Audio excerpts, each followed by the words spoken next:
हरे कृष्णा। सफला एकादशी की आपको ढेर सारी हार्दिक शुभकामनाएं।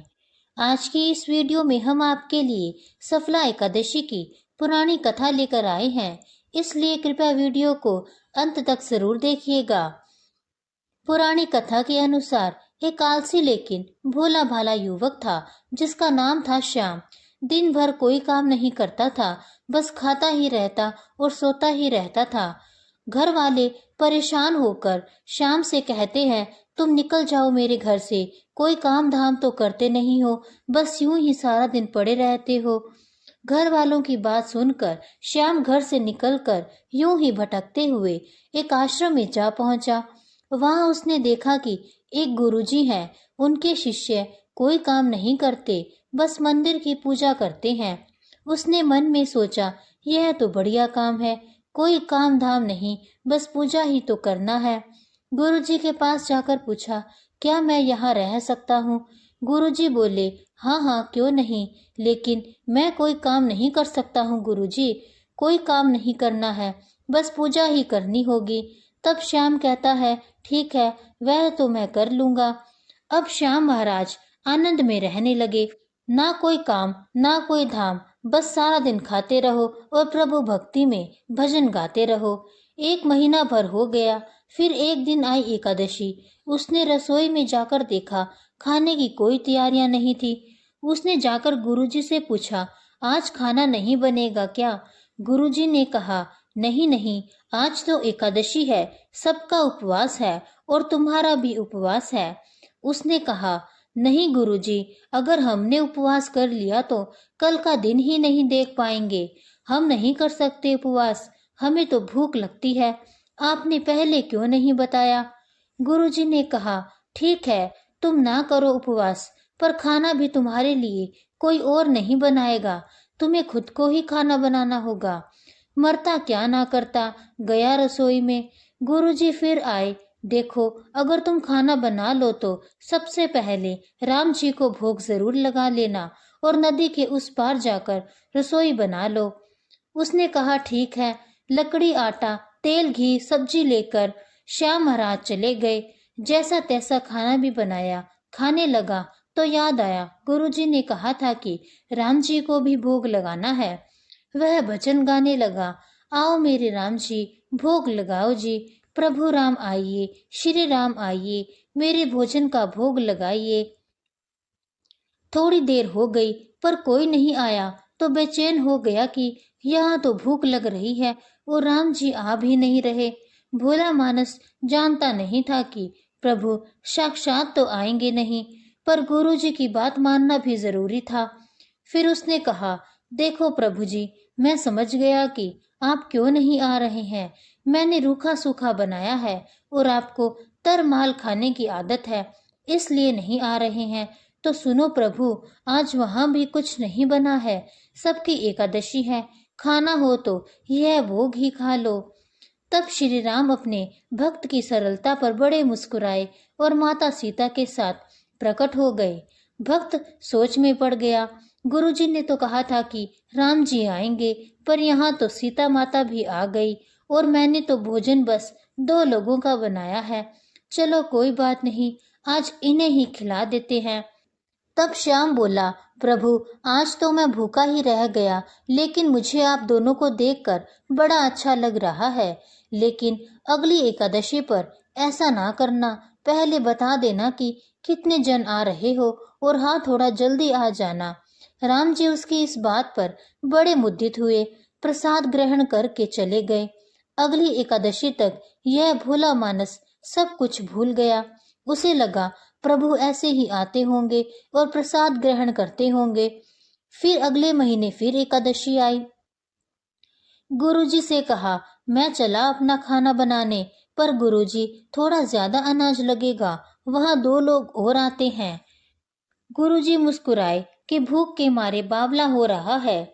ठीक है, ले जा और अनाज ले जा। अब की बार उसने 3 लोगों का खाना बनाया। फिर गुहार लगाई, प्रभु राम आइए, सीताराम आइए, मेरे भोजन का भोग लगाइए। प्रभु की महिमा भी निराली है। भक्त के साथ कौतुक करने में उन्हें भी बड़ा मजा आता है।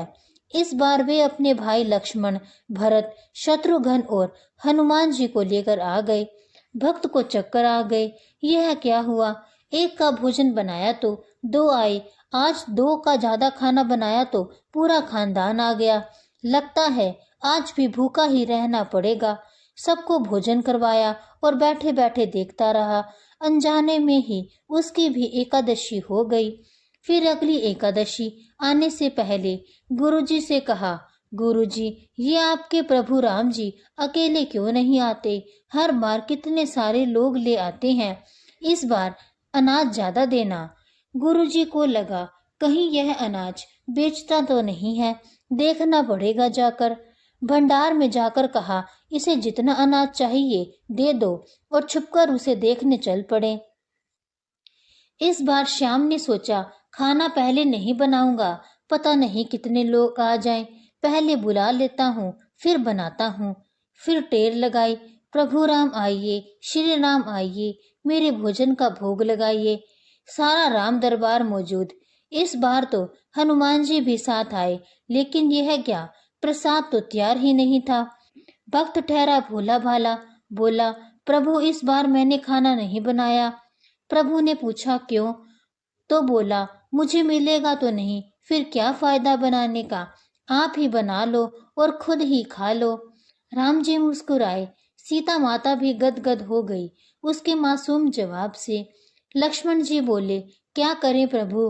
प्रभु बोले, भक्त की इच्छा है तो पूरी तो करनी पड़ेगी, चलो लग जाओ काम में। लक्ष्मण जी ने लकड़ी उठाई, सीता माता आटा सानने लगी। भक्त एक तरफ बैठकर देखता रहा। माता सीता रसोई बना रही थी तो कई ऋषि मुनि, यक्ष, गंधर्व प्रसाद लेने आने लगे।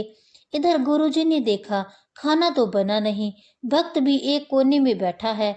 तब गुरुजी श्याम के पास जाकर पूछते हैं, बेटा क्या बात है, आज खाना क्यों नहीं बनाया? बोला, अच्छा किया गुरुजी आप आ गए, देखिए कितने लोग आते हैं प्रभु के साथ। गुरुजी बोले, मुझे तो कुछ नहीं दिख रहा तुम्हारे और अनाज के सिवा। भक्त ने माथा पकड़ लिया, एक तो इतनी मेहनत करवाते हैं प्रभु, भूखा भी रखते हैं, और ऊपर से गुरुजी को दिख भी नहीं रहे हैं, यह और बड़ी मुसीबत है। प्रभु से कहा, आप गुरुजी को क्यों नहीं दिख रहे हैं? प्रभु बोले, मैं उन्हें नहीं दिख सकता। तब श्याम बोला, क्यों? वे तो बड़े पंडित हैं, ज्ञानी हैं, विद्वान हैं, उन्हें तो बहुत कुछ आता है, उनको क्यों नहीं दिखते आप? प्रभु बोले, माना कि उनको सब आता है, पर वे सरल नहीं है तुम्हारी तरह, इसलिए उनको नहीं दिख सकता। तब श्याम गुरुजी से कहता है, गुरुजी, प्रभु कह रहे हैं आप सरल नहीं हैं, इसलिए आपको नहीं दिखेंगे। गुरुजी रोने लगे, वाकई मैंने सब कुछ पाया पर सरलता नहीं पा सका तुम्हारी तरह, और प्रभु तो मन की सरलता से ही मिलते हैं। ऐसा सुनकर प्रभु प्रकट हो गए और गुरुजी को भी दर्शन दिए। इस तरह एक भक्त के कहने पर प्रभु ने रसोई भी बनाई। अब सुनते हैं सफला एकादशी की एक और अन्य कथा। चंपावती नाम से विख्यात एक पुरी थी, जो कभी राजा महिष्मत की राजधानी थी। राजर्षि महिष्मत के 5 पुत्र थे। उनमें जो ज्येष्ठ था वह सदा पाप कर्म में ही लगा रहता था, पर स्त्रीगामी और वह बुरे आचरण वाला था। उसने पिता के धन को पाप कर्म में ही खर्च किया। वह सदा दुराचार परायण तथा ब्राह्मणों का निंदक का था। वैष्णवों और देवताओं की भी हमेशा निंदा किया करता था।